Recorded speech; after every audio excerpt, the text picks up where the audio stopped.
আমি জানি তুমি ভিডিওটা দেখবে না, তুমি চলে যাবে কারণ শয়তান তোমাকে এই ভিডিওটা দেখে দেবে না। আর যদি তুমি দাঁড়াও তাহলে আমি বুঝবো তোমার মন এখনো উন্মুক্ত রয়েছে। আমি মুসা, তোমার জন্য একটি সংবাদ নিয়ে এসেছি যা শোনা তোমার খুব দরকার। থামো আমার ছেলে মেয়েরা, স্ক্রোল করো না। হ্যাঁ তুমি, এই ভিডিওটি তোমার জন্যই।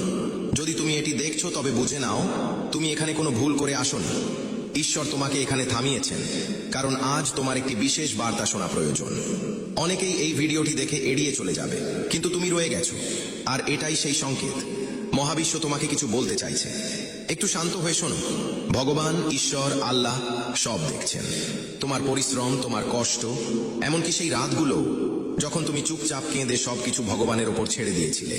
তুমি হার মানোনি, তুমি সব সহ্য করেছো, তবুও হৃদয়ে এক চিলতে আশা বাঁচিয়ে রেখেছো। আর আজ ঈশ্বর সেই আশারই জবাব দিচ্ছেন।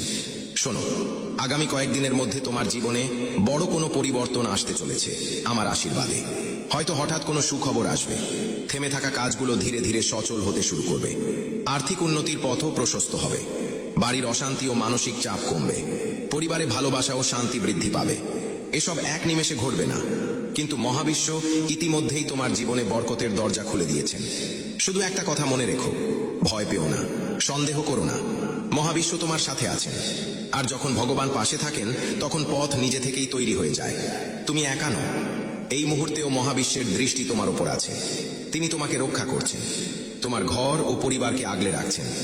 যারা তোমার মন্দ চায় তাদের নেতিবাচকতা তোমার পর্যন্ত পৌঁছাতেও পারবে না, কারণ তুমি মহাবিশ্বের সুরক্ষায় আছো। তুমি যদি আমার এই আশীর্বাদ গ্রহণ করো তবে এখনই কমেন্টে আমি গ্রহণ করলাম, অথবা 5432 ভিডিওটা সেভ করো, শেয়ার করো, যাতে আমার শুভ শক্তি তোমার উপরে সক্রিয় হয়। ভালো থাকো, রহমত বরকত তোমার উপর বর্ষিত হোক।